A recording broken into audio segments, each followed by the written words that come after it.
compañeras, compañeros, a esta nueva emisión de Alternativas. Y alternativo como nadie es Pepe Svatella, este querido y admirado compañero argentino, miembro desde su juventud, desde los años 70 de la resistencia peronista, y que ha estado con responsabilidades clave en las estrategias de los gobiernos nacional populares, en el tema de la competencia económica, en el tema de la unidad de inteligencia financiera, en aduanas, ¿no es cierto? Es decir, justamente allí donde las papas queman, porque es donde la oligarquía siempre tiene su gente clave, ¿no es cierto?, para meterse el país en el bolsillo. Así es que Pepe ha estado justamente con esas responsabilidades tan delicadas, pero que ahora vamos a dejar para otro momento porque yo creo que hay una faceta poco explotada y nosotros vamos a abusar de su generosidad para hablar de sus libros, del desarrollo, los desarrollos teóricos que ha tenido. Así es que vamos a trabajar sobre eso, Pepe. Muchísimas gracias por estar acá. Bueno, gracias a ustedes y un saludo a todos los que de alguna manera tienen acceso a la información tuya. Muy contento de poder hacer este encuentro y básicamente tener la posibilidad de transmitir la experiencia de, de una literatura que no solo estaba hecha para una lectura nada más, sino para poder entender los problemas estructurales de nuestros países, ¿no?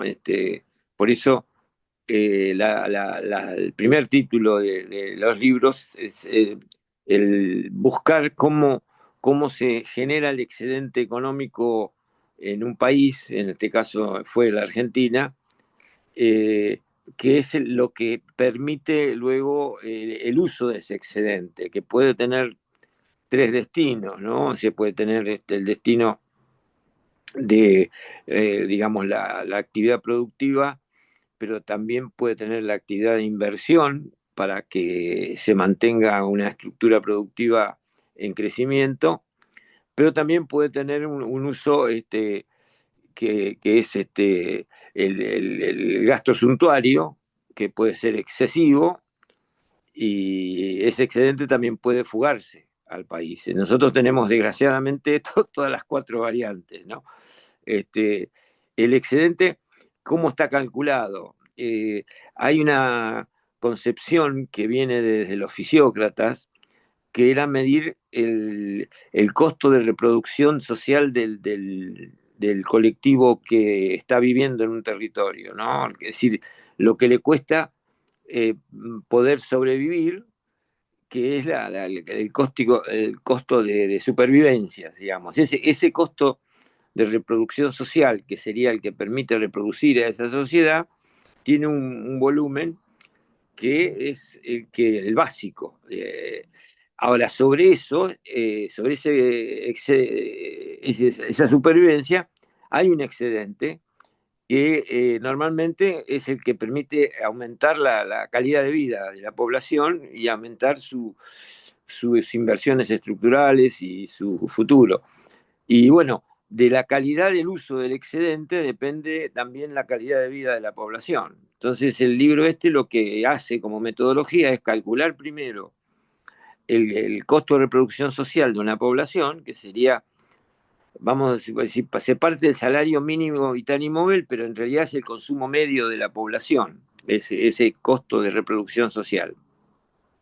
Ahora, sobre eso aparecen las diferencias sobre ese costo de reproducción social, que sería el que permitiría eh, que la población sobreviva, tiene un plus que es el destino, lo que le permite o reproducir en cada vez mejores situaciones o fugado o gasto suntuario. Sí, si Entonces, te ubico bien, José, aquí tienes una referencia, aunque viene con una cuestión profunda de toda la historia del pensamiento económico desde los fisiócratas en el siglo XVIII. El referente más cercano podría ser Suisi y Barán, ¿no? Estos marxistas o claro, neomarxistas gringos que trabajaron mucho sobre este tema.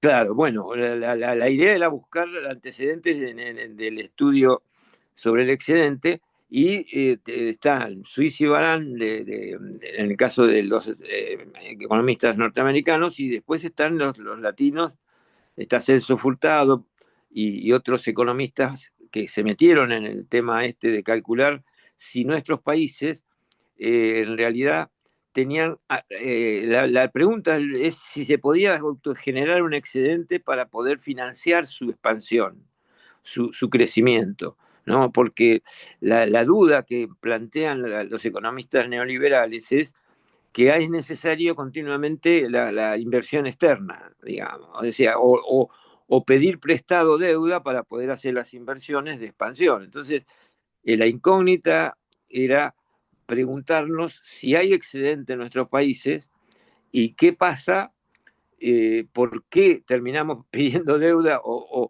no desarrollándonos en función de que ese excedente se nos fuga, se nos va o se gasta mal. Y ese desafío es el que implica tener los datos. Y un poco eso fue lo que hicimos en el libro. Ahora, en este libro, ¿para qué año es y qué periodo abarca Y, del estudio de y Argentina? abarca hasta el año 68, abarca el periodo del 60-68 que había datos y estábamos en plenas discusiones sobre las perspectivas de gobiernos populares.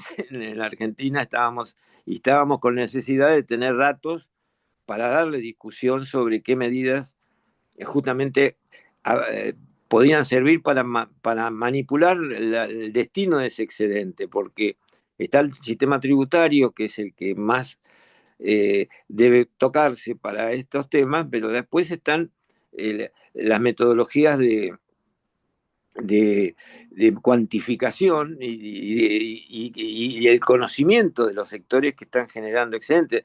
El tema de las exportaciones en nuestros países a veces es fácil cuando hay o monopolio del comercio exterior o control de empresas estatales, pero en la práctica en la Argentina, por ejemplo, el sector agroexportador tiene una concentración económica muy fuerte en varias empresas y después está en los sectores productores son muy dispersos, digamos, ¿no? Y tienen las cámaras empresarias en los puertos y demás que defienden esos intereses, pero después los productores que generan lo que se exporta están muy dispersos. Entonces hay una diferencia de poder muy fuerte que hace que el control del excedente, valga la redundancia, es lo más difícil de hacer, digamos, ¿no? Porque implica tener en un momento el poder del Estado disponible para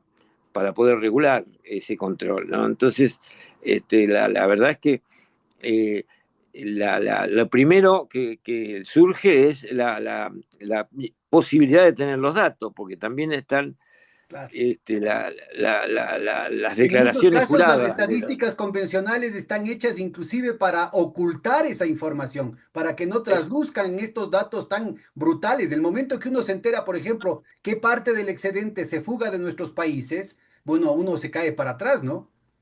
bueno, lo que pasa, por ejemplo, en el caso de la Argentina, el caso muy concentrado es la minería, y bueno, a la minería eran declaraciones juradas que se presentaban certificadas no por ningún organismo de control. Cuando nos metimos en este tema, por haber estado en la función pública, las declaraciones juradas de la minera, de la Lumbrera, que es una empresa minera histórica de la Argentina que exporta cobre, sale por el río Paraná el cobre, en realidad le llegaba al Estado la declaración jurada hecha en el lugar de entrega, o sea, en Sudáfrica se llevaba el primer puerto, le llegaban desde ahí la llegada, no había un organismo que controlara qué tonelada y qué calidad y cuánto el precio de venta de eso. Entonces, ahí uno empieza a preocuparse para poder tener un Estado que sea capaz de por lo menos saber lo que está pasando, ¿no? Es la gran incógnita, especialmente en la zona, la Argentina tiene el río Paraná, que ahora está en discusión todo, porque estamos en plena pérdida de la soberanía del Paraná en este momento, pues se le dio no solo la soberanía económica de la Argentina, sino que tenemos el tercer cuerpo de ejército de Estados Unidos desembarcó en el norte del país. Lo tenemos ahí con una base que se supone que está en la triple frontera, que está porque ahí tienen idea de que, bueno, ellos todo lo que justifican con el tema del narcotráfico, en realidad lo que hacen es ocupar el territorio militarmente, ¿no? Pero bueno, el río Paraná es el lugar donde baja el 80% de la exportación de Argentina, desde el norte hasta al sur, Tanto y también agrícola como baja minera.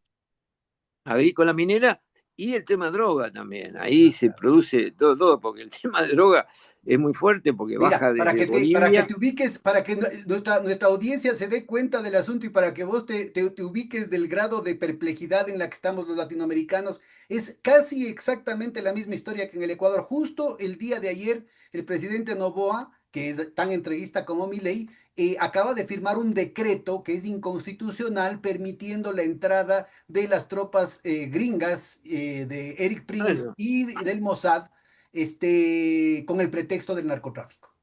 bueno, Argentina está formando el eje del mal, lo llamo yo. Es Estados Unidos, Israel y Argentina, pero además acá tienen un eje que llaman los tres países, creo que es Ecuador, Argentina y tienen Paraguay, creo que lo tienen ahí este, sobre el Pacífico. Bueno, Chile creo que está entrando ahora en ese tema. Ellos están haciendo un bloque de países pro Ya, Estados ya Unidos. formaron lo que llaman el escudo de las Américas, que no les está Ah, resultando. claro, eso se me había pasado, pero eso es lo que están pasando. Y estamos justo viviendo al día en una situación de toma de control del país que de alguna manera uno tiene la sensación de que es muy bruto todo y que no es sostenible en el tiempo por ello. Nosotros Mira, tenemos pero al mismo tiempo, déjame solamente hago una propaganda de un programita anterior nuestro. Aquí un sí. economista ecuatoriano de la Universidad Católica, además, Jaime Gallegos, primero hizo su tesis de la universidad justamente con una metodología medio parecida a la que tú estás mencionando, inspirada en Suiza y Barán, también utilizando los datos de cuentas nacionales para ubicar estos distintos destinos del excedente, que él actualizó recientemente y demuestra que durante el gobierno de Correa se pudo reducir de manera muy significativa la parte del excedente que se iba afuera por distintos mecanismos. Entonces, entre otras cosas, ¿no es cierto? Yo creo que aquí tenemos la ventaja de contar contigo que has tenido primero el tema teórico, luego, que ya vamos a hablar después de un momentito, el tema Qué cor- operativo de cómo Nos hemos calcular. perdido. Mm, Te perdiste. Dios, bien. Adelante, adelante. Y entonces es muy importante ubicar el hecho de que sí se puede, o sea, no solamente que tú tienes la experiencia operativa en el manejo de las estadísticas, pero también la experiencia operativa en cómo evitar que se fugue el excedente. Cuéntanos un poquito en tu libro, ¿qué ubicaste como tareas de lo que podría ser un gobierno nacional popular en América Latina, en Argentina?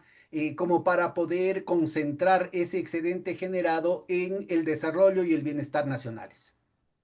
Bueno, la principal arma es el control del Estado del sistema tributario. Ese es el primero, lo que aparece como lo más aproximado para tener idea de lo que por lo menos se produce y los impuestos que se cobran por el lado interno, pero ahí en nuestros países el tema de la aduana y los valores y las cantidades que pasan por la aduana es el lugar donde se nota la posibilidad de control del excedente, porque el, ustedes exportan minerales, pero en Argentina la producción mayor es la agroexportadora, con una particularidad muy fuerte que el valor se realiza eso en el puerto, digamos, y el control de los puertos entonces es una cuestión estratégica tenerla porque es ahí donde se hace la evaluación y se hace el peso de lo que se exporta. Y eso, este, cuando viene un gobierno popular, es lo primero que nosotros nos dábamos cuenta de que había que hay que poner el peso. Por eso la experiencia histórica de Argentina es que el gobierno que intervino y usó el Estado para esas situaciones fue el gobierno de Perón, del 45 al 55, que nacionalizó el comercio exterior, o sea, nacionalizó los puertos y los hilos, que eran el lugar donde se depositan los materiales. Entonces había un control directo del Estado de lo que salía por los puertos. Esa situación, después de un golpe militar, se anuló, se privatizó y se perdió el control y lo tomaron el control los exportadores. En el Y ahí se perdió. 55. Entonces, eh, mírate, inclusive cuando en el 1955 todavía no estaba de moda el neoliberalismo, lo que sí abusaron los golpistas, Agroexportadores, los claro. agroexportadores, fue precisamente esa parte logística de la cual los libros de economía no hablan, ¿no? El hecho de que Claro, bueno, sí, sí, operativamente ellos se quedaron con los mecanismos para subfacturar las exportaciones y sobrefacturar las exactamente. importaciones. Cuéntanos de eso, porque además tenemos contigo la ventaja de que conoces el tema teórico, manejas la parte técnica, tecnocrática, pero también has estado justamente en la dirección de aduanas allá en Argentina. ¿Cómo pudiste reducir la fuga de excedente ya de manera operativa? Bueno, lo primero que había que actualizar era la técnica de medición, digamos, porque habiendo la capacidad de intercambiar los datos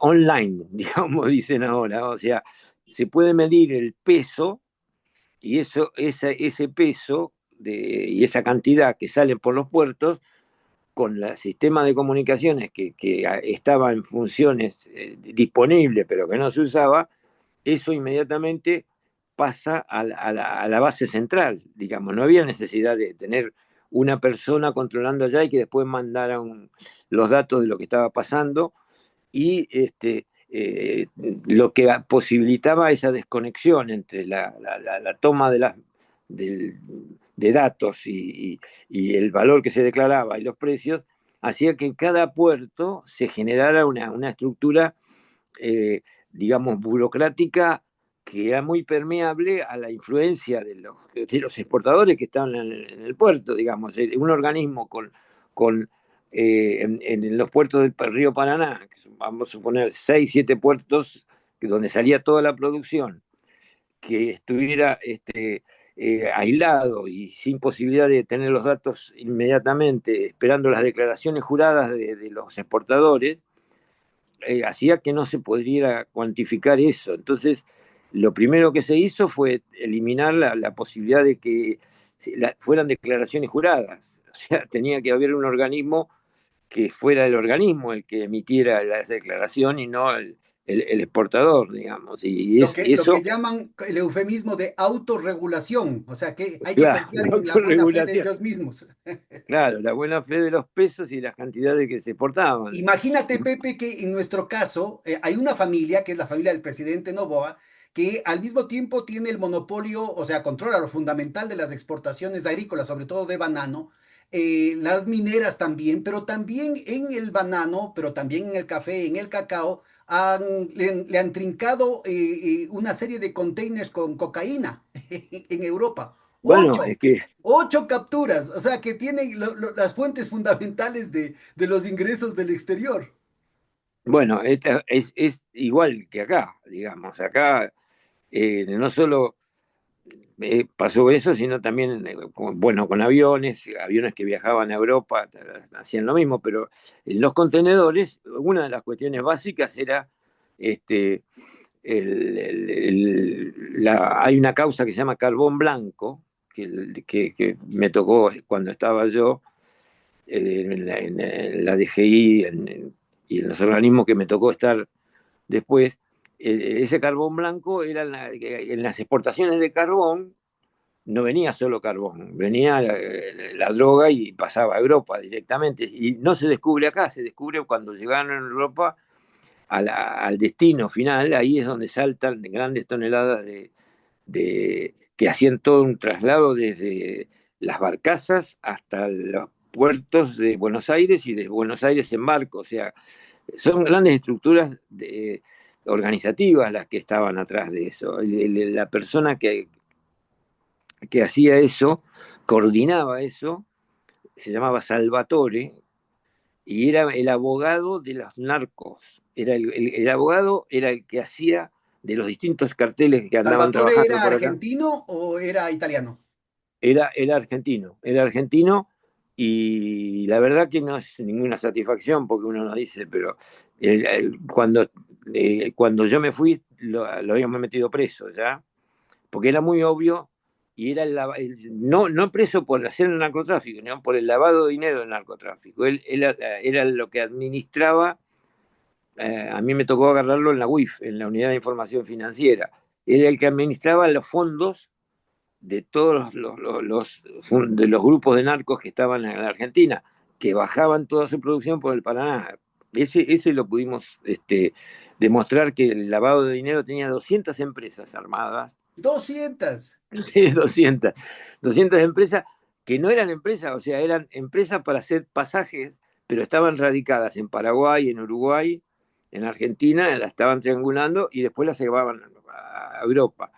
Este, pero una ingeniería así empresarial muy, muy fuerte. Bueno, ese lo pudimos demostrar y le Ahora, enganchamos todo. lo importante es que tú tienes muestras y varios ejemplos que las viviste personalmente, inclusive actuando en distintas entidades, primero en aduanas y luego en la UIF, en las que Sí. pudiste capturar. O sea, sí es posible desmontar, porque a veces se nos quiere crear la imagen de que es imposible controlar en el mundo moderno el tráfico de drogas, la fuga de capitales. Cuéntanos un poquito el hecho de que, o sea, ¿cuántos son los montos que en efecto se podían evitar, ¿no es cierto?, en la fuga de ese excedente. Bueno, estaban hubo dos casos fuertes, que el primero fue un tal Meyendorf, que era un colombiano, que operaba desde Colombia, pero como le gustaba la fría, él decía, le gustaba la fría porque ellos la llaman la fría a la Argentina, porque acá se pasaba bien, no hace calor, entonces empezó a comprar en los country de acá.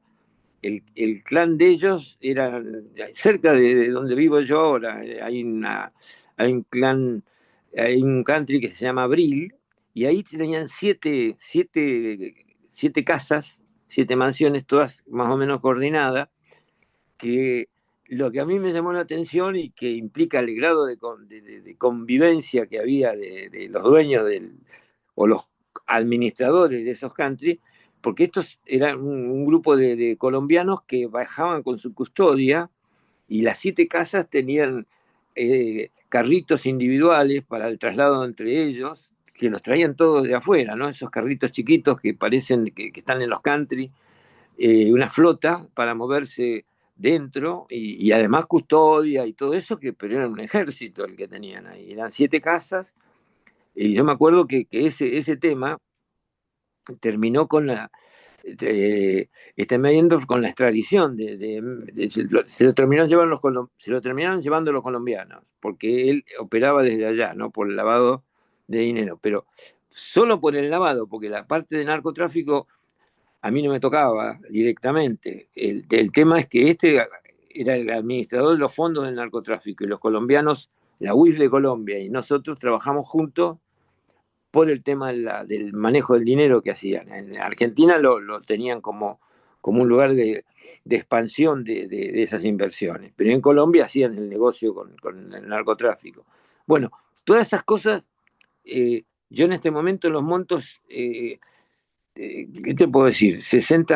Eran millones de dólares, digamos, porque lo que me tocó a mí fue un periodo nomás, que supongo yo que la causa tenía 60 millones de dólares más o menos, pero era el periodo de los meses que le hicimos las operaciones. Esos operaban en años a través de ese esquema. y eso generaba también una... Déjame solamente remito a nuestra audiencia a otros programas que hemos hecho con expertos internacionales como Alberto Yepes de Colombia, Ricardo Soberón de Perú, que fue inclusive el zar antidrogas en el gobierno de Humala, en el que ya se mencionan algunas cifras y otros mecanismos como los que estás mencionando. Ahora, mira, en el caso del Ecuador, este ejemplito, para que veamos que estamos hablando del mismo tema, en un estudio de la Universidad Católica, de la Universidad del Pacífico de Lima, menciona que de las exportaciones reportadas, de las exportaciones mineras reportadas en el Ecuador, solamente se estaba capturando el 30% de la realidad. Es decir, que eran Ah, el triple. claro, claro. ¿Te Sí, sí, imaginas? porque Entonces, eso... parte del problema es que bajo el neoliberalismo, ¿no es cierto? No hay obligación de internar todos los dólares como era antes, ¿no? Yo entiendo que en tu primera tesis, en este trabajo que hiciste de finales de los años 60, tú podías, el Banco Central de la Argentina tenía recibía todos los Atribución. dólares y luego vendía los dólares para las importaciones. Ahora, en cambio, puede ser que la empresa exportadora deje sus dólares afuera, ¿no es cierto? Y el nivel de subregistro es inmenso. ¿Cómo atacar ese tema? Bueno, ahí el problema que como que está nombrando está en este momento en el top de las decisiones del presidente Milei, digamos. Hacen un programa que se llama RIGI, Registro de Inversiones para Grandes Exportaciones, donde liberan prácticamente todo el control, tanto del peso como del precio, digamos, las dos cosas. Lo liberan y ahí sí va todo por declaración jurada, pero además de eso les bajan todos los impuestos. Prácticamente eh, en periodos de 5 años van bajando la alícuota que le están cobrando y te van a terminar dentro de 4 o 5 años no pagando, porque según ellos la lógica en el neoliberalismo es que lo que se genera como actividad rinde la base en el lugar que exporta, y la cantidad de personas ocupadas y demás, y que eso es lo que interesa, no interesa el producido, digamos. Entonces se bajan las alícuotas de la cobranza y se deja de controlar qué se va a exportar, porque según ellos eso es el mercado va a decidir y esa inversión va a derramar, lo que va a derramar es la fuga del capital, digamos, ¿no? Claro, o Eso es sea, lo que si está. pudieras hacer nuevamente el cálculo de tu tesis de hace medio siglo, vas a encontrar una fuga de capitales y una fuga de excedente, pero brutal, muchísimo más grande de Brutal, la que se sí, daba en esa época, bajo la sí, sí, dictadura. sí, sí, sí, sí, sí, sí, es muy fuerte porque ahora lo estamos viendo, digamos, ese RIGI, el régimen de inversión para grandes importadores, lo que está trayendo está intentando que vengan todos a invertir y no es casual que esté Peter Thiel acá, que se vino a instalar porque le abrieron toda la posibilidad de que sus ganancias globales no paguen nada acá, y no van a pagar impuestos. Entonces, él viene porque le van a liberar de impuestos en sus inversiones.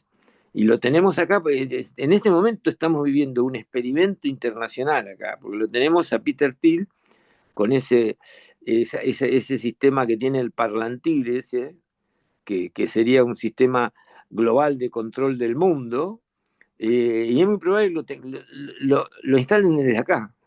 Sí, Eso es sí. lo que le está ofreciendo. Leí que ya estaban aplicando, ¿no? En alguna manifestación que ha habido en estos días ya habían bloqueado los teléfonos celulares de los manifestantes. Bueno, esa es una de las cuestiones, pero lo peor es el gemelo, el gemelo global de cada uno, que es una aproximación que puede hacerse con ese sistema. eh, hacen una aproximación a la persona por los conocimientos que se tienen de cada uno de nosotros en su historia digital. Y hacen Y, una y especie de algoritmo virtual que te representa como espejo cuál serían tus reacciones. exactamente, en eso están, digamos. Es decir, lo que viene, que es un poco la discusión que tenemos en este momento, es cómo defendernos de ese seguimiento hecho por algoritmo. Porque ya está acá, digamos. Incluso hay una especie de reacción por parte de la gente que conoce esto. Hay Ariel Garbans, es uno de los especialistas que vive en Estados Unidos, pero conoce perfectamente esto y ha mandado unas instrucciones a los, digamos, a los que estén interesados en no quedar pegados a esto, como para neutralizar el uso del celular, para que no vuelque tanta información hacia afuera. Así que estamos haciendo todos prácticamente un curso de cómo hacer para bloquear el acceso a la información de lo que uno está haciendo, que cuesta un poquito de trabajo porque hay que tomar ciertas medidas, pero yo después te voy a alcanzar todas Sí, sí, por favor, por lo porque menos. mira, lo que están haciendo en Argentina y en Ecuador son los tubos de ensayo con lo que después van a aplicar para el resto de América Latina. Somos los primeros laboratorios, las primeras pruebas de laboratorio para luego extender estas nuevas formas de opresión, de dominación, utilizando lo mejor, entre comillas, de las tecnologías. Bueno, por algo Palantir está muy vinculado a la figura del anticristo, ¿no? Y Peter Thiel directamente hasta fue al Vaticano a provocar al propio Papa. Sí, sí, sí, no por eso, no, no, no, no, apuestan, ellos están en una cuestión más filosóficamente complicada porque están pensando en el transhumanismo, digamos, están pensando en una salida de un control superior de la inteligencia artificial por sobre el hombre, digamos. Por eso la encíclica del Papa lo que salta es a parar un poco esa pretensión, ¿no? Porque uno mira la inteligencia artificial y ya estamos trabajando, yo trabajo con inteligencia artificial y uno se da cuenta que puede ser el descontrol, puede ser que, que posibilite estar subordinados a un aparato artificial, Claro. digamos, que Ahora, está por mira, encima. yo creo que es muy importante el ubicar, ¿no? Que dentro de la mentalidad que incluye algunos sectores de la izquierda, sobre todo en los más jóvenes, que lo ven inclusive como un derecho, ¿no? Es decir, a ver, estas cosas del Estado-nación son cosas del pasado, son ideologías, son puros membretes, que en realidad lo que tiene que, en el mundo moderno, lo que importa es la tecnología y una cuestión así. Pero, por ejemplo, para retornar a lo que, a la línea de argumentación que estabas haciendo. Yo creo que es muy importante el ubicar, ¿no es cierto? Que si es que hay una fuga del excedente, a la Sí. final, ¿no es cierto? Cualquier mejora de las condiciones de vida o de las capacidades productivas internas de un país va a tener que hacerse a través de inversión extranjera que sale más dólares de los que verdaderamente entran o a través de deuda externa. Y entonces estos Bueno, equilibrios macroeconómicos no son un membrete, no son ideología, no son modas, ¿no es cierto? Y no se disuelven con las tecnologías. La situación de nuestros países se está deteriorando macroeconómicamente porque otra vez estamos entrando en una trampa de la deuda externa. ¿Cómo exactamente. entendías vos cómo veías vos el desafío que se planteaba en los años 70 para este gobierno, que después sería el retorno de Perón, ¿no? Que había estado proscrito justamente desde la dictadura del 55, que en el Sí. 68 tú estabas prácticamente, implícitamente estabas haciendo la tesis para lo que podía ser el gobierno del retorno de Perón. ¿Y cómo sería el desafío ahora, con las nuevas tecnologías y con las nuevas instituciones tan perforadas, tan atravesadas, digamos, por las guaridas fiscales, en lo cual tú también tienes muchísima pericia? Bueno, la idea que estamos trabajando, los equipos técnicos que de alguna manera estamos ligados a sectores sociales, a la CGT, a sectores sociales, a los movimientos sociales, estamos haciendo un esquema como para retomar el control del aparato del Estado. Se supone que nosotros vamos a tener elecciones en el 27, el año que viene, pero tenemos ya planes de cómo recomponer el esquema de control y les vamos avisando que la legislación que están sacando, que son legislaciones como el RIG y todas estas cuestiones, no las vamos a reconocer, digamos. Los derechos adquiridos se irán a juicio, se irá al CIADI, se irán a todo, pero acá se están dando facilidades a 30 años de estabilidad fiscal, o sea, le sacan los impuestos y dicen que por 30 años no le vamos a cobrar nada. O sea, todas esas cuestiones Y Van a tener después, que... si es que le subes los impuestos, te van a poner un arbitraje internacional con el que te sacan la cabeza. Así no haya habido inversión. Claro, bueno, es que ellos están armando todo eso y están usando el tema de la deuda, que la deuda de la Argentina se multiplicó desde casi 200.000 millones de dólares desde la época desde el 2015. El proceso este viene subiendo y este de Milei subió alrededor de 60.000 millones en este año no, Qué solamente. bárbaro. O sea, lo que están haciendo es generar algo irreversible, que es una deuda cuyo destino es tenernos continuamente pidiendo nueva deuda para pagar la deuda. Eso lo está haciendo ya Milei. O sea, ellos piden prestado y cargan la deuda nueva eh, y los intereses de esa nueva deuda. Entonces se está haciendo un globo inflado que lo que intenta hacer eso es que, vamos a suponer que cambie la situación, el que venga va a tener que, digamos, resolver un esquema de conflicto inevitable. Y lo que hay que estar decidido, y esto hay que ir diciéndoselo, por eso lo estamos diciendo acá, que esa deuda no va a ser reconocida en su tanto. Eso se lo dijo la expresidenta Cristina, que había una deuda sostenible ligada a la autorización que el Fondo Monetario tiene según el aporte que hace cada país. Entonces, la deuda que el Fondo Monetario debería haber aceptado en la Argentina no pasa de 5.000 millones de dólares aproximadamente. Y vamos por 60.000 en este año, digamos, ¿no? Este es un punto que me parece crucial, porque lo acabamos de hablar justo en esta semana con Héctor Juliano, ¿no? Es decir, el mero hecho de haber aceptado por moderado, el mero hecho de que el gobierno progresista de Alberto Fernández aceptó la deuda ilegítima del gobierno de Macri, lo condenó al fracaso. Y Y esto ha bueno, provocado la crisis política y social en la Argentina con el rechazo a cualquier opción política como que fueran lo mismo y la opción de gente como el propio Milei o este nuevo pastor evangelista que ahora este Dante, ¿cómo se llama? Gelé, Goebbels, Dante Gebel. Goebbels, sí. Bueno, claro, ellos están preparando todo como para decir, saben que este Milei no es insostenible en el tiempo por el grado de deterioro que generó interno y están armando la sucesión. Por eso este Dante Gebel vino, pero creo que ya le fue mal de entrada, porque, porque no, la repercusión porque lo presentaban como una especie de sucesor ya directo de Milei y no cuajó.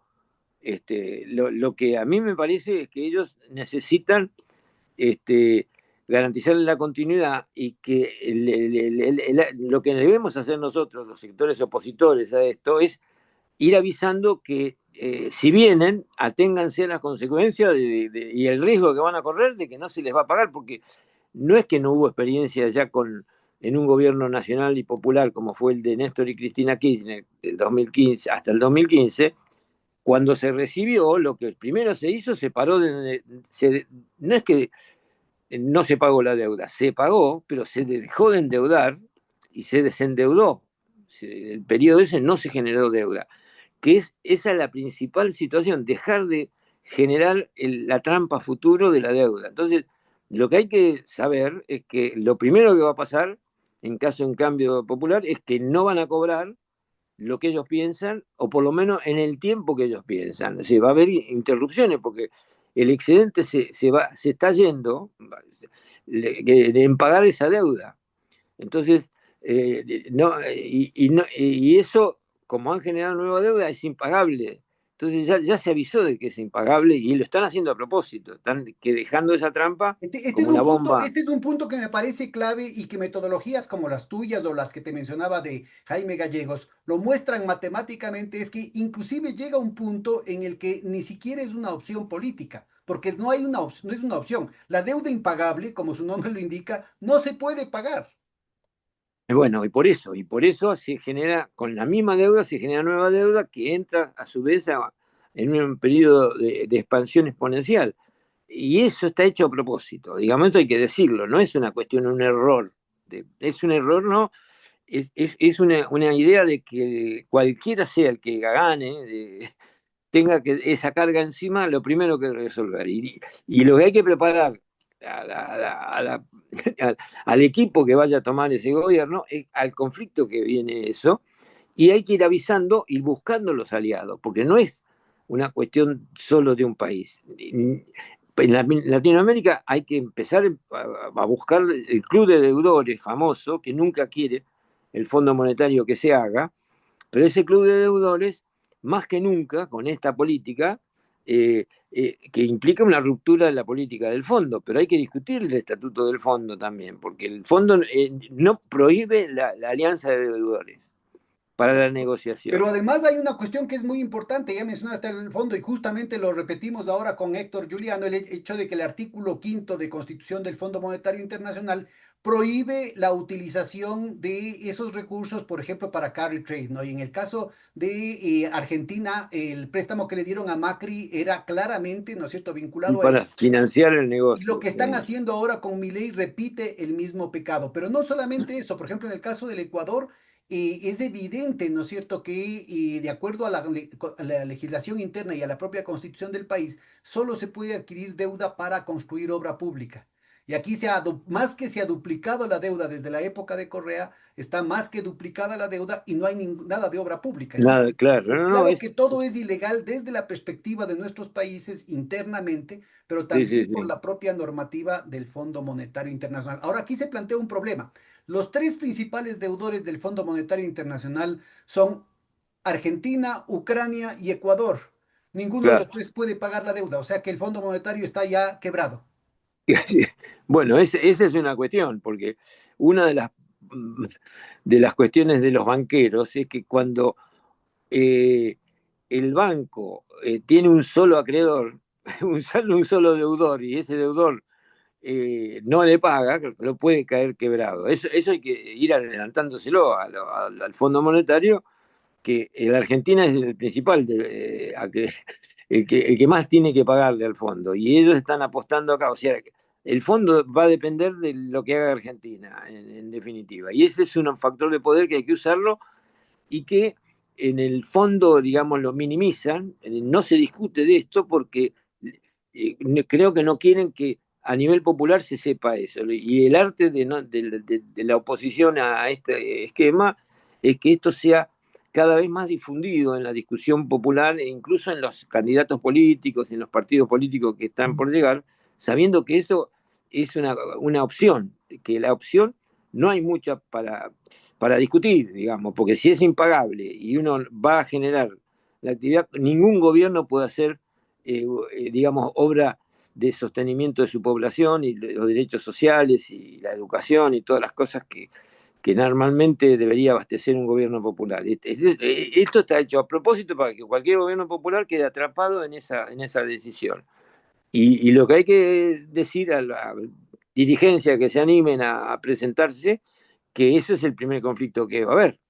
Y hay que avisar a la militancia, a los cuadros políticos de los partidos, que hay que hacer docencia de que ese conflicto es inevitable, porque lo otro es seguir atado a un deterioro creciente a futuro. Entonces, haciendo docencia y mostrando digamos, lo irracional que están haciendo eso, porque es de angurria, porque nada, no es que, claro, es demasiado, es una expoliación angurrienta. Y lo que cambió para mí, que es una cosa que hay que, que ir haciendo la carne, es que hay una geopolítica en este momento que permite no estar discutiendo con el eje del mal.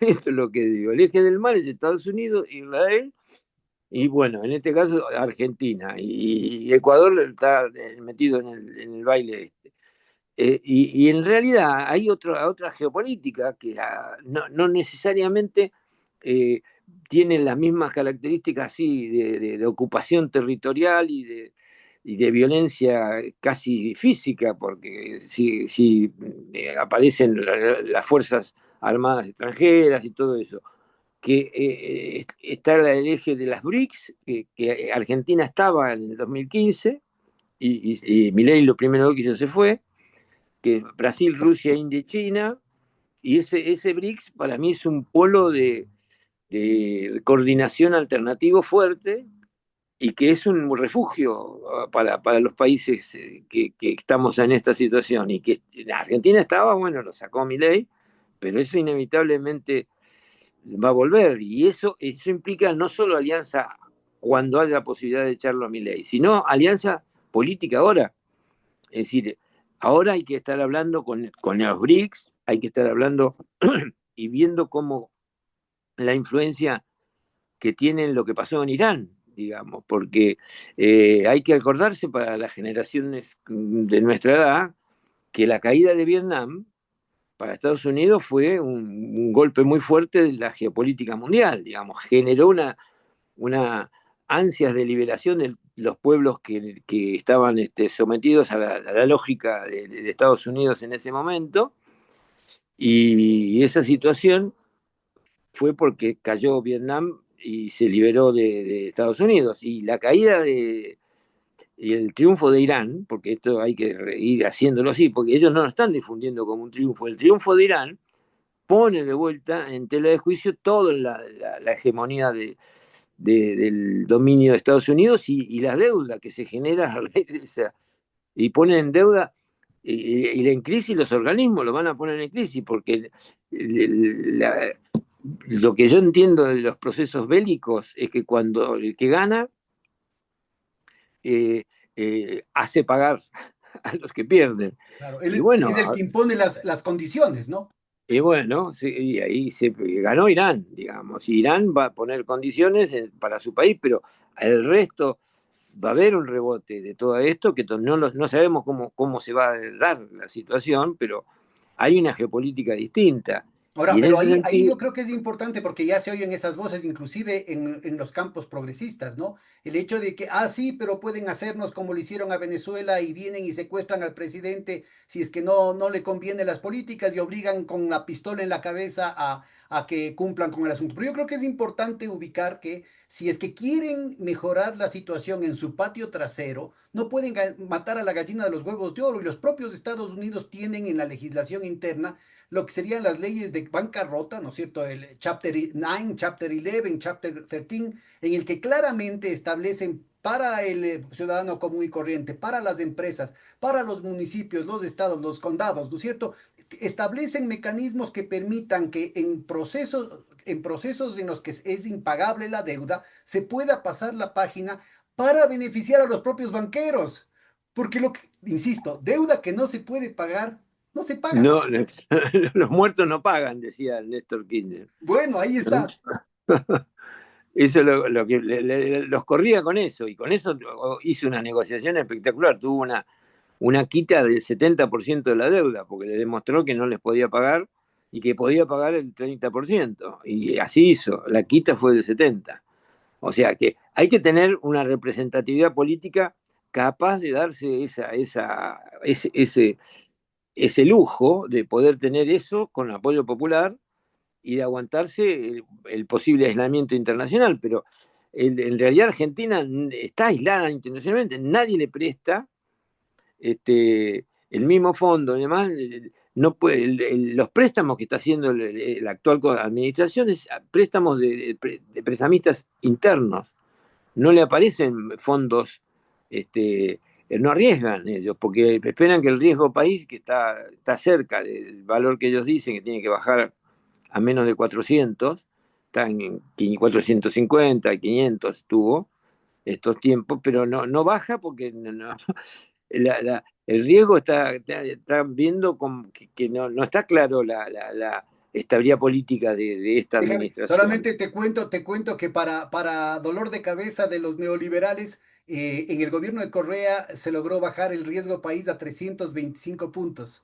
¿no? Cosa que no ha podido ni Claro, Milei, ni Noboa, ni el ni anterior, no, que era Lazo, ¿no? nadie, Que claro. eran neoliberales, pero a ultranza. Yo creo que es fundamental este punto, no solamente es el respaldo popular interno, es decir, la movilización social, la representación política, ¿no es cierto?, del conjunto de la nación, sino también la unidad latinoamericana. Recordemos que Ah, sí, sí, en sí. Mar del Plata, en el 2005, los países de América Latina empezaron a constituir un proceso de convergencia que no había antes, ¿no es cierto? En el Sí, momento más agresivo de los Estados Unidos luego de la caída de las Torres Gemelas en el 2001. Es decir, sí, no sí, era sí, en un momento de retroceso ni de reflujo, sino en un momento de mucha agresividad de los Estados Unidos en los que los países de América Latina dejaron el miedo a un lado y empezaron a unir fuerzas precisamente para poder enfrentar, ¿no es cierto?, una agenda totalmente, no solamente depredadora, sino además insostenible. ¿Cómo ves vos esa situación cuando parecería que estaríamos en la hora más oscura? porque, bueno, hay que acordarse del ONASUR. El ONASUR era el organismo tuve la suerte de poder estar sentado ahí en esa coordinación, ¿no? En el ONASUR. Y bueno, creo que esa situación, por, por lo de Irán, tiene influencia en esta situación. Porque una cosa es aliarse y armar una alianza que va a estar en conflicto con el eje dominante, Estados Unidos, Israel, eh, digamos, con la guerra de Irán sin definir, y otra cosa es la rendición de Estados Unidos con Irán. Y eso tiene un problema para nosotros, que muy probablemente Estados Unidos quiera aparecer controlando el patio trasero con más fuerza ahora, y esa es una de las Desquitándose cuestiones. con Cuba, desquitándose con cualquier disidencia.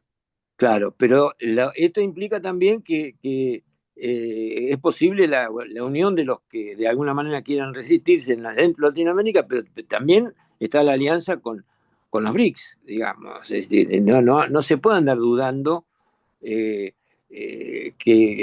en la relación con un bloque geopolítico que puede respaldar y puede frenar estas cosas.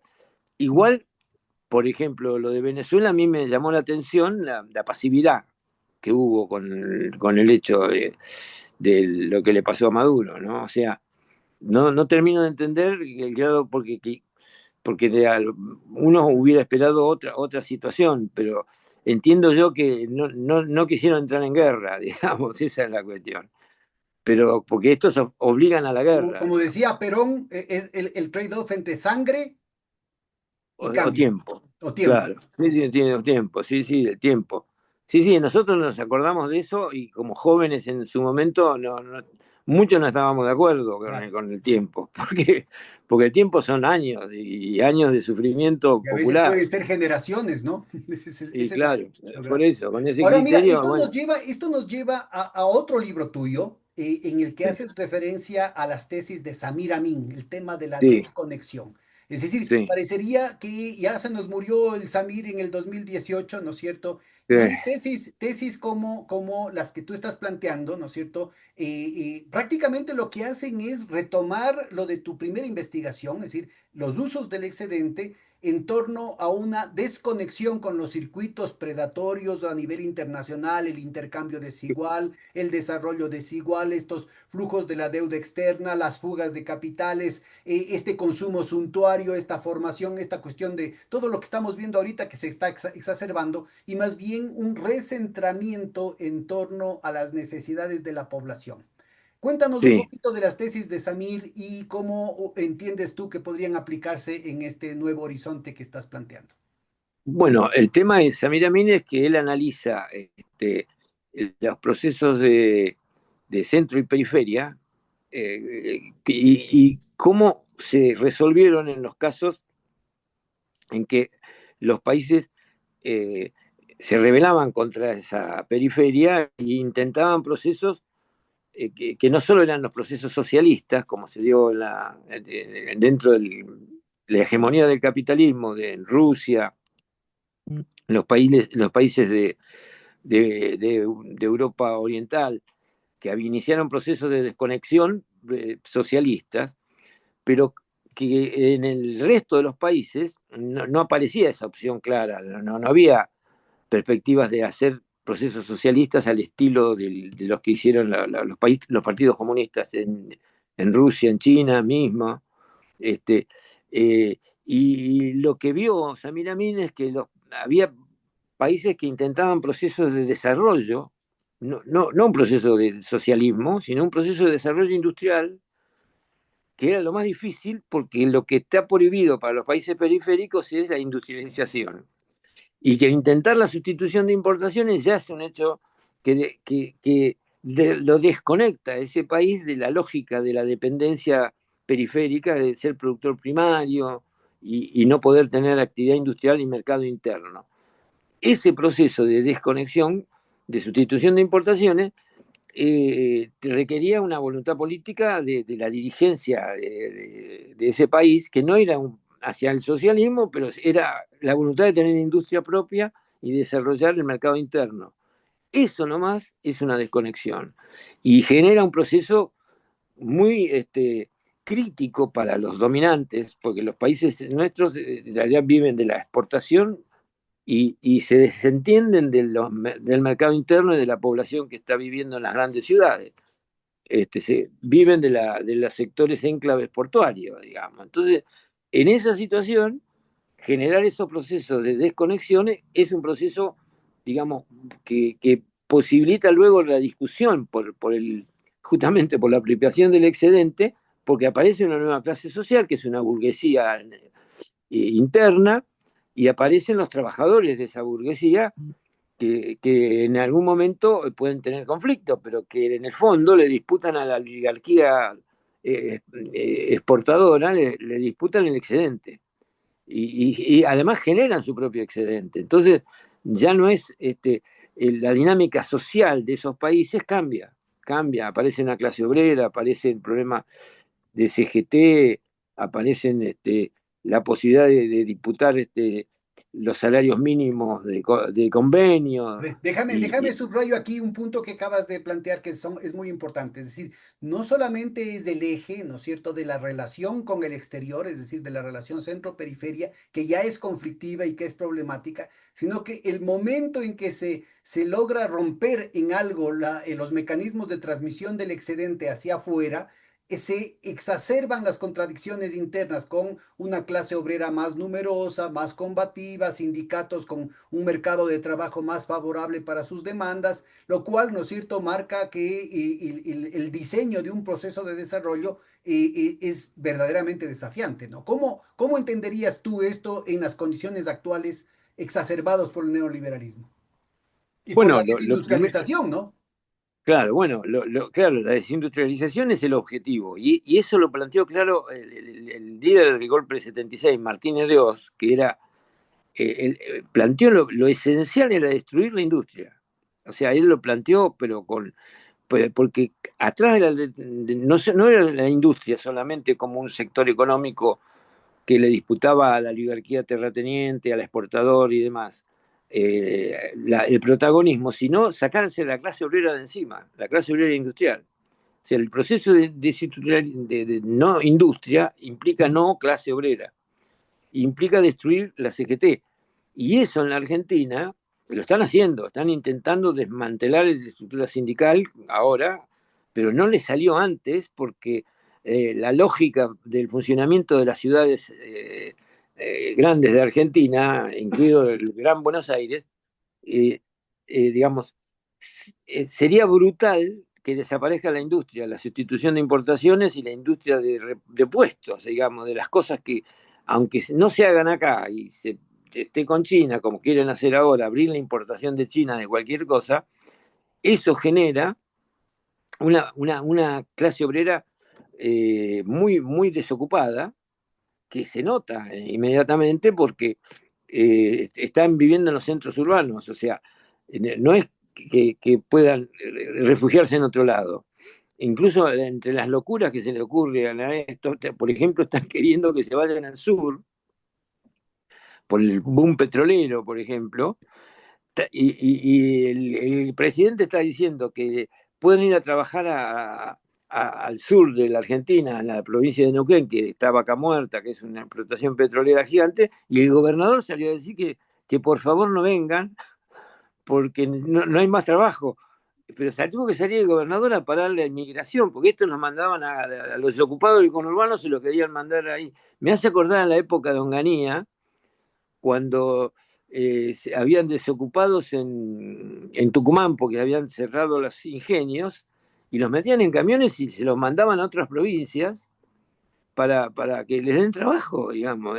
Hicimos una regresión al fantasma del pasado de mover masa de población sin destino, porque la idea de ellos es que los desocupados tienen que buscarse en el mercado, y si el mercado no existe, ¿qué van a hacer? Entonces el cierre de los sectores industriales y todas estas cosas que están planteando tiene un límite que es ellos están apostando a que el mensaje y todo, y que la población no reaccione colectivamente.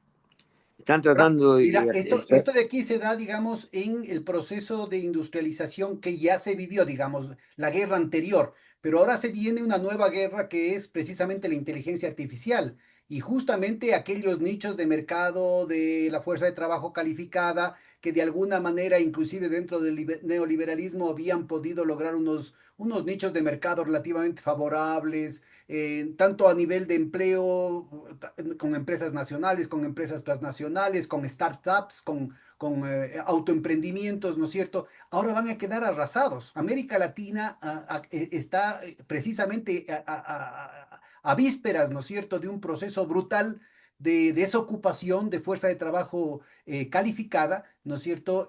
Precisamente en aquellas ramas que son las únicas que se han venido sosteniendo a lo largo de estas décadas. ¿Cómo ves vos la posibilidad de incorporar a estos sectores que normalmente habían plegado a una ideología más bien neoliberal porque se habían beneficiado o habían estado relativamente blindadas respecto a los efectos destructivos de eso, en torno a un proceso de desconexión que permita un proceso de desarrollo endógeno?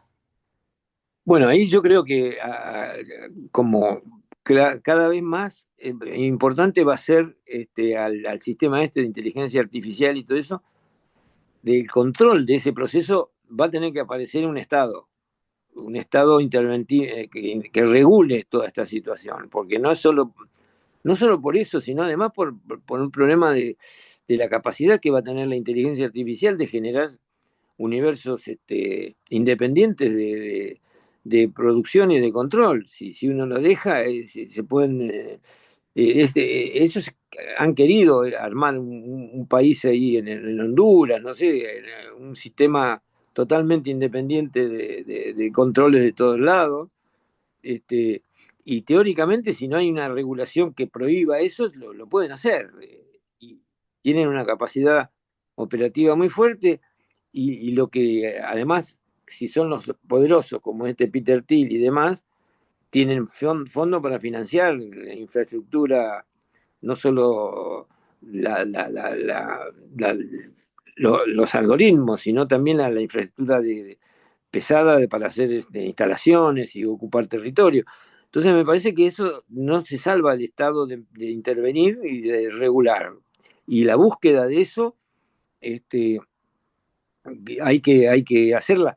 En el sentido hay que disputar, por ejemplo, en Argentina la idea de esta gente es irse a las zonas frías de la Patagonia por el lado de los servidores que van a gastar menos energía, pero también van a gastar ahí electricidad y agua, digamos. Entonces, esa provincia que los va a recibir va a tener que hacer una regulación fuerte del uso de eso, ¿no? Y el Estado Nacional no puede dejárselo a las provincias, porque encima acá el neoliberalismo en su esquema en la Constitución del 94 le sacó atribuciones nacionales y se las pasó a las provincias. O sea que las provincias son botín ahora de la Y regulación bueno, pueden favorecer a una transnacional en perjuicio de la población claro, local, inclusive, y incluyendo con el tema claro, del agua, ¿no?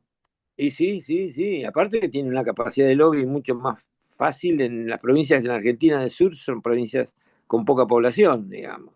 Entonces, el tema es que esa situación se pone al rojo vivo en la disputa política. Aparece la necesidad de tener el Estado-Nación de vuelta, que es lo que estamos planteando muchos de acá, que la Constitución del 94 hay que cambiarla, digamos. Esa democratización del poder de policía nacional en términos estratégicos no puede seguir. Y bueno, hay que cambiar la constitución. Si se gana políticamente, hay que hacer una reforma constitucional para volver al, al viejo control del nacional de los recursos naturales, Ahora, no a que en quede. ese esquema es particularmente iluminador lo que estás diciendo por estos incidentes que se han dado tanto en Argentina como en Chile, pero también en Brasil, en Bolivia y en Paraguay, de estos incendios misteriosos, ¿no? Parece ser que en el caso Claro, de Chile, inclusive capturaron algunos ciudadanos israelíes de estos mochileros que parecían de lo más ingenuos y de la cuestión más inocente, pero y que con las presiones internacionales y de ciertos empresarios locales, pues salieron finalmente libres. En el caso de Argentina, esto de aquí está involucrado también con una compra de tierras, lo cual puede hacer, sí. ¿no es cierto?, lo cual puede converger en una economía política local dentro de cada provincia que rápidamente genere una situación insostenible en lo que tiene que ver con el uso de los recursos, ¿no? Bueno, ahí tenemos el caso típico que eso, no sé si lo comentamos nosotros, pero hay una, Y te ahí pregunto está, además porque vos eres andinista, ¿no? Eso de ahí no, claro, no conoce nuestra pero audiencia.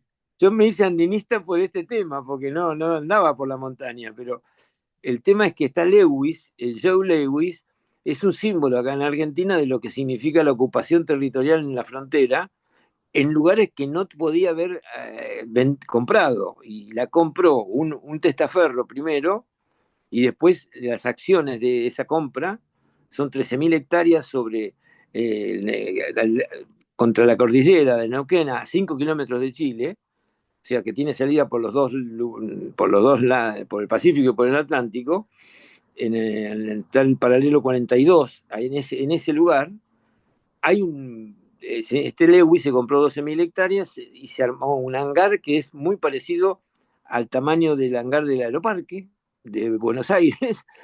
Pueden estacionar aviones de alto porte y tiene directo, tiene otro hangar en el lado del Atlántico. O sea, lo tiene contra la cordillera, pero además tiene otro aeropuerto gigante de preparado, y esos dos aeropuertos lamentablemente no tienen ninguna conexión con ninguna, digamos, control aéreo.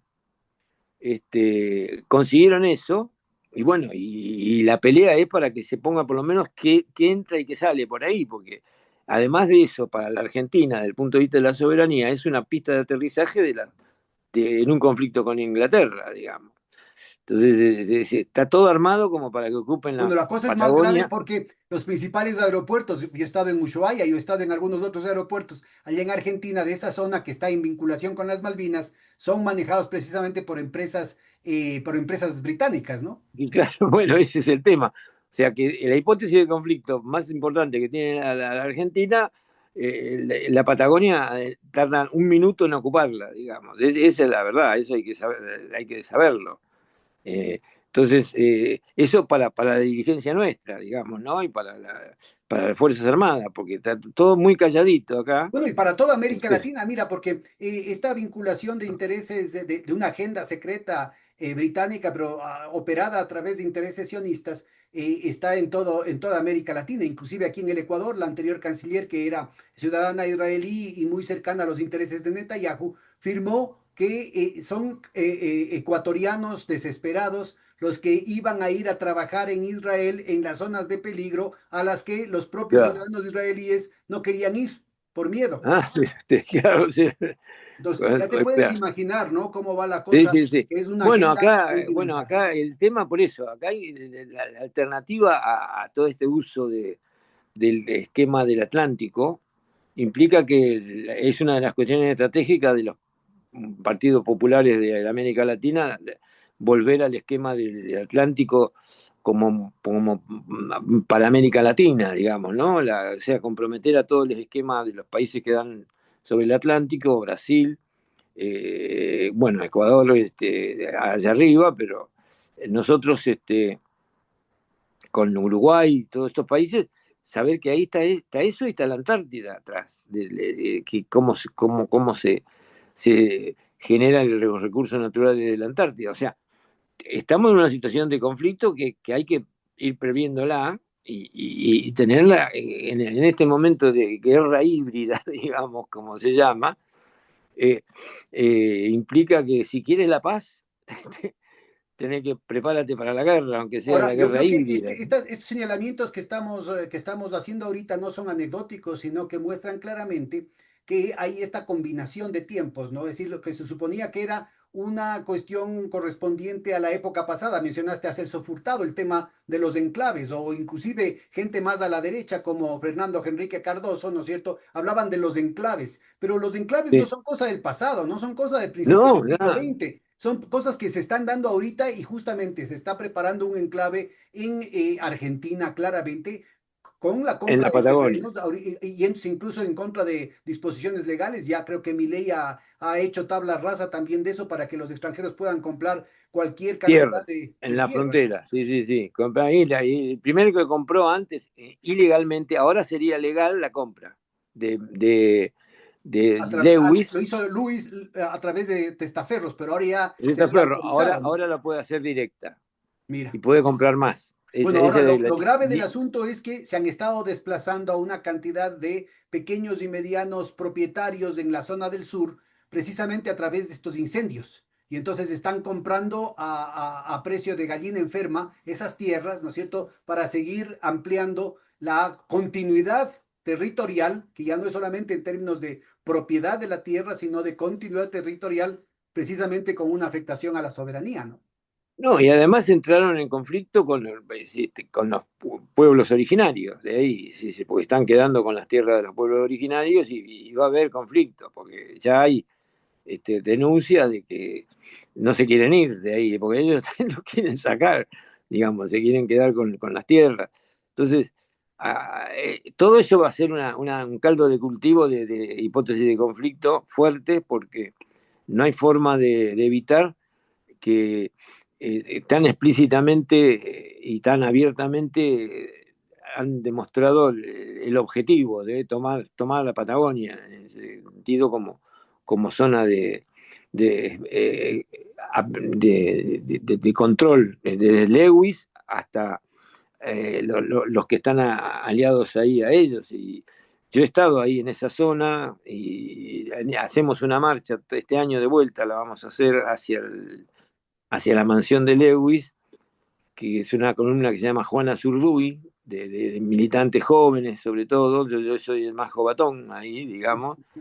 Este, y lo que hacemos es poner en evidencia, incluso porque hay un control de la población. Ese Lewis no es que está solo, él también controla el intendente del pueblo del Bolsón, controla toda la estructura de provisión de la represa de él es la que da la energía eléctrica. Es un Springfield, el,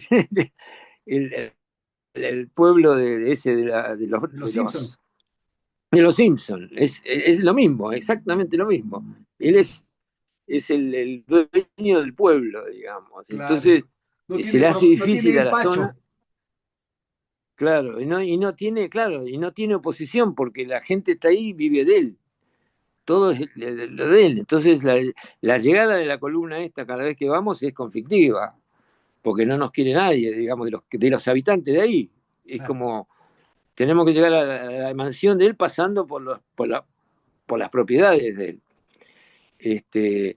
Digamos que lo que eso significa es que no se puede ir solo, hay que hacer todo un movimiento con los movimientos obreros regionales, con la gente que de alguna manera está participando y lo ve eso como un riesgo real del control de los recursos naturales, porque se quedan con el agua, se quedan con el manejo de esas cosas. O sea, si la represa maneja la represa de agua, la corta y se queda sin agua toda Claro, la claro. zona para abajo. ¿Sí? Todo eso está en conflicto. Y bueno, y hay también esas reacciones, como la que hacemos esta en la marcha sobre el lago escondido, que todos los años se hace, y mantienen todo un espíritu especialmente de los jóvenes, porque una de las cuestiones que nos preocupaba es qué hacemos con los jóvenes, cómo los jóvenes, qué épica uno le puede mostrar a los jóvenes para recuperar el sentido de pertenencia y de la soberanía nacional, ¿no? Y bueno, ahí en el lado escondido encontramos esa épica para un sector juvenil, que son los montañeses que vienen con nosotros, y que medio, digamos, experimentando y todo, se hace una marcha como para subir una montaña y se instalan las carpas y se, se avisa y se tienen comunicación continua para que no vengan a atacarnos, se tienen drones y ellos usan drones del enemigo y nosotros también. Entonces hicimos una película con eso, con los drones, y eso nos salvó, porque si no hubiéramos tenido los drones, no se veían el ataque en un momento que se hicieron con caballería, nos sacaron unos gauchos que son los empleados de Lewy.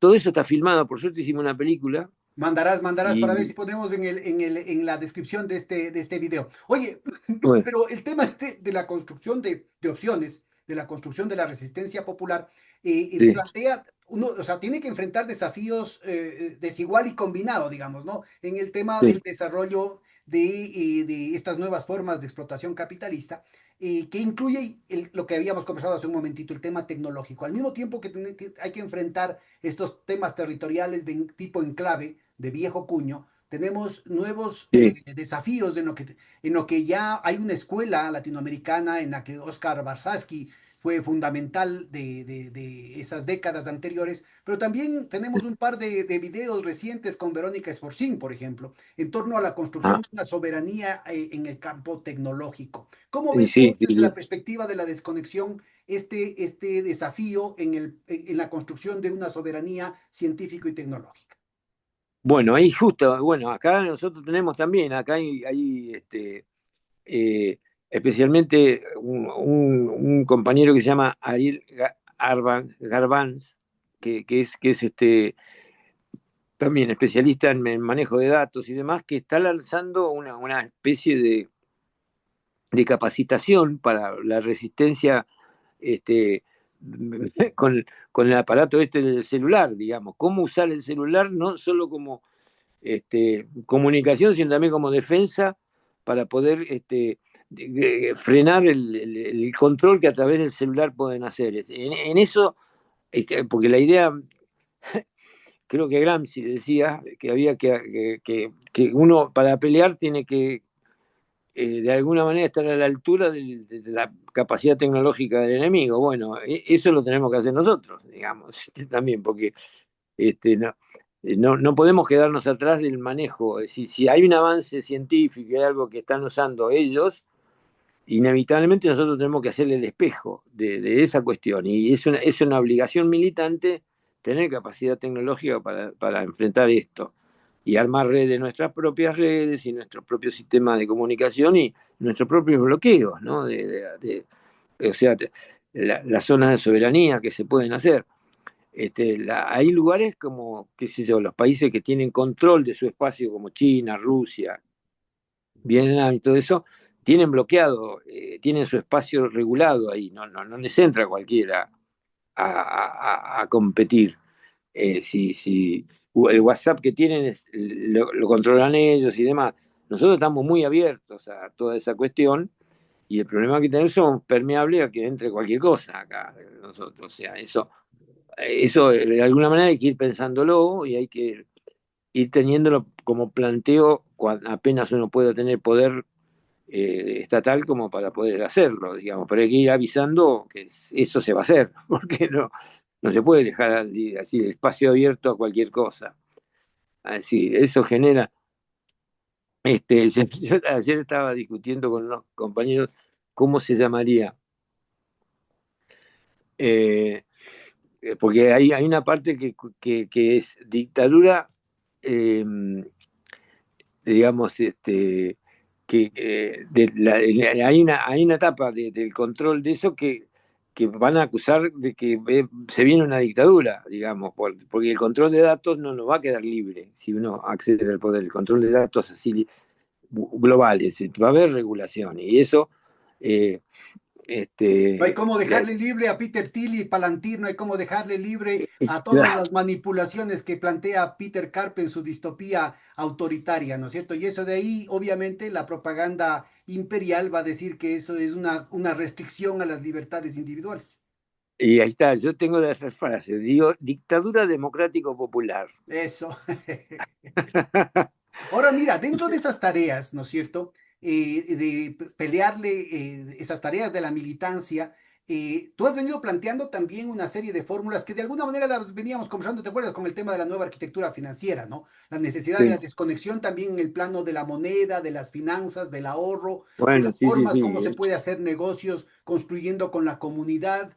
Ustedes tuvieron una experiencia que ha tenido muy mala prensa, así como se habla de la dictadura y de la cuestión autoritaria, de cualquier cosa que no esté de acuerdo con los grandes monopolios sionistas angloamericanos, así también se ha hablado pestes del tema, por ejemplo, de los patacones. Cuéntanos Claro, cómo es lo que tú estás claro. planteándote Bueno, esta nueva opción en la nueva arquitectura financiera, esta desconexión de una arquitectura financiera desde el interés nacional y popular. bueno, todo tiene que ver con significa la moneda. ¿Qué es la moneda? La moneda como símbolo, lo que nos hacen estudiar a nosotros es que la moneda es un instrumento para el cambio, nada más. Y que no importa ese instrumento, porque lo que favorece es el intercambio de cosas. Y así se le enseña. Pero la historia antropológica de la moneda en realidad tiene que ver con un símbolo que trasciende al intercambio, porque la moneda identifica un espacio que tiene una historia y además homogeneiza el futuro de ese espacio, porque digamos se hacen las cuentas y las deudas, el criterio de la deuda como un hecho social. La deuda no es un problema así entre personas económico. La deuda de funcionamiento, la deuda es, digamos, el origen de la teoría de la deuda. Los que desarrollaron estas teorías respecto al símbolo de la moneda es que eh, la deuda de vida, la deuda de vida es el origen a los dioses o al dios o a la naturaleza, en realidad es la que se paga con el impuesto. Los impuestos son pagar la deuda de vida al territorio donde uno está. Esa es la visión, ¿no? Que así simbólicamente desde el pasado a la fecha la deuda de vida tiene que ver con eso. Y el Recordemos, impuesto, solamente déjame te interrumpo porque recordemos que sí, en un montón de idiomas, inclusive el arameo, el sánscrito, el alemán, deuda y pecado eran lo mismo y por eso en el Padre Nuestro, ¿no es cierto? Era perdona nuestras en nuestras deudas deudas, así como perdonamos a a nuestros nuestros deudores. deudores. Y le Eh, cambiaron para no afectar a los banqueros, la iglesia cambió la cosa y dijo, perdona nuestras ofensas como perdonamos a los que nos ofenden.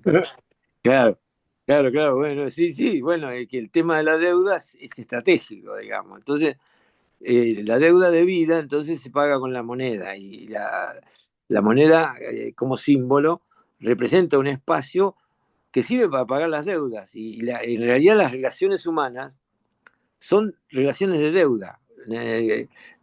Pues sí, porque uno está pagando en función de algo que recibió. Entonces, la moneda paga esa deuda y por eso es la importancia de ese símbolo.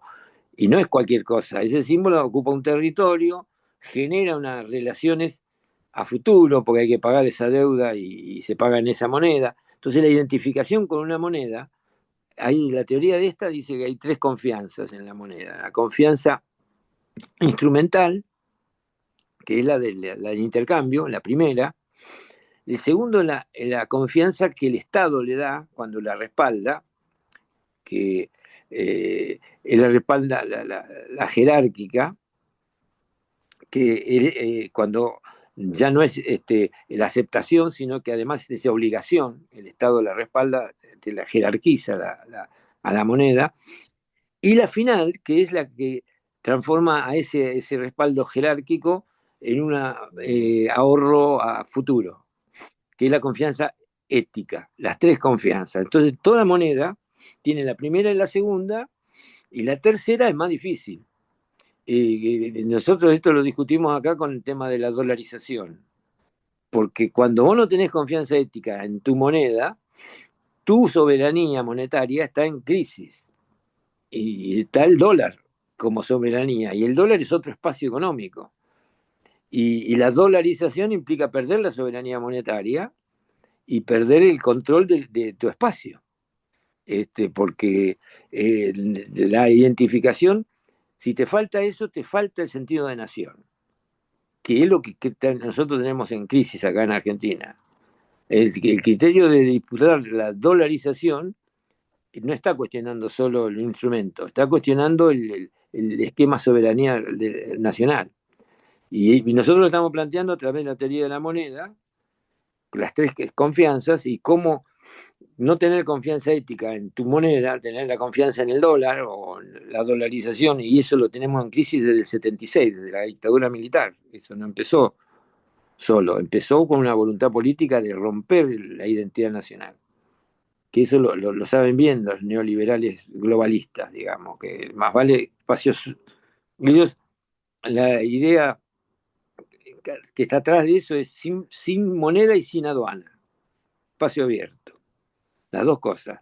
Y lo que define una nación, un espacio soberano, es la aduana y la moneda. Son dos símbolos de soberanía. Y esas dos cosas las tratan de derrumbar con el libre cambio, con la teoría del libre cambio, que se caigan las aduanas.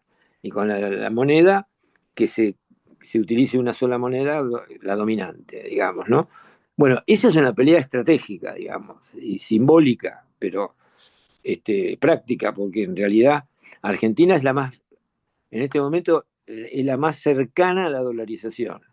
Y no es casual que Milei sea un dolarizador, dijo que lo iba a hacer y no se animó Claro, todavía.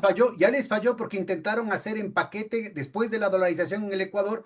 La misma gente fue a la Argentina, incluyendo el representante residente del Fondo Monetario Internacional, John Thornton, lo ascendieron a Buenos Aires, pero les falló Claro, porque apareció un tal Néstor Kirchner que les dañó la claro, sí, fiesta. sí, sí. Claro, claro que ahí era, sí, el golpe era ahí, en ese momento, la dolarización. Bueno, pero, bueno, está latente eso, lo estamos sufriendo, digamos. ¿Sí? No se anima porque eh, no le dan las reservas, porque si se hubieran animado, porque el tema no le daban la reserva, al dividir los pesos sobre los dólares que hay, le daban un dólar del doble que está actual, por lo menos, el doble. Entonces, tiene que hacer una devaluación del 100-200% para poder tener dolarizado con la reserva en dólares y no le van a alcanzar los dólares. Entonces va a tener que traer dólares de afuera y más deuda no le dan tampoco. Entonces la dolarización está congelada por eso. Pues si por ellos fuera, la hacen. Si le da el numerito pesos dividido dólares, le da uno, estamos fritos, digamos. Bueno, y es más grave la cosa porque en los cálculos que yo he visto, ellos se restringen a ciertos niveles de agregados monetarios sin incluir los depósitos bancarios, Claro, claro, lo claro. cual Sí, plantearía la necesidad eventual de un nuevo corralito, ¿no? claro, y bueno, y sí, si los depósitos, no hay dólares para los depósitos. Da dólares para el físico, pero no para los depositados. Que eso es lo que está salvando de la dolarización. Mira, Este, yo creo que plantearnos así desde las tareas de lo que sería un gobierno alternativo, plantean una serie, no solamente de exigencias obviamente a los sectores populares, porque esto plantea un alto nivel de conciencia, un alto nivel de militancia en importantes segmentos de la población, sino también de la dirigencia política y de los economistas, que los economistas siempre estamos ahí quedando en deuda con nuestros pueblos, ¿no? Ya pasó eso en el gobierno de Alberto Fernández, ¿no es cierto? Inclusive sectores que a nivel internacional eran referentes del post-keynesianismo, inclusive del marxismo, lo mismo está sucediendo con el gobierno de Lula, van quedando muy mal, así es que planteamientos como los que estás haciendo, con una sólida fundamentación teórica, están definiendo lo que debería ser una línea de debate académico y de elaboración teórica muy importante. ¿Cómo ves vos esa posibilidad? Y con eso vamos cerrando un poco nuestra sí. sesión. Bueno, no, para tomar un caso concreto, la Argentina rompió la teoría del dominio monetario único cuando hacen las monedas subnacionales, o sea, los patacones, los lecor, los bonos que emitieron las provincias. Eso es una transgresión terrible para el Fondo Monetario, pero eso salvó de la dolarización. A la, o sea, no fue solo que Kirchner no quiso, sino que no podía, porque las provincias habían emitido, 12 provincias habían emitido monedas distintas. Si tenemos 12 tipos de cambio tuvimos, eso nosotros vinieron a estudiarnos de Europa, los que estaban defendiendo la posibilidad de que volver a las monedas de los países europeos antes del euro. Hay un grupo de economistas que estaba muy chivo, que van a haber perdido la soberanía monetaria en Francia, las distintas jurisdicciones que tenían su moneda, y el euro los mató, les sacó la moneda.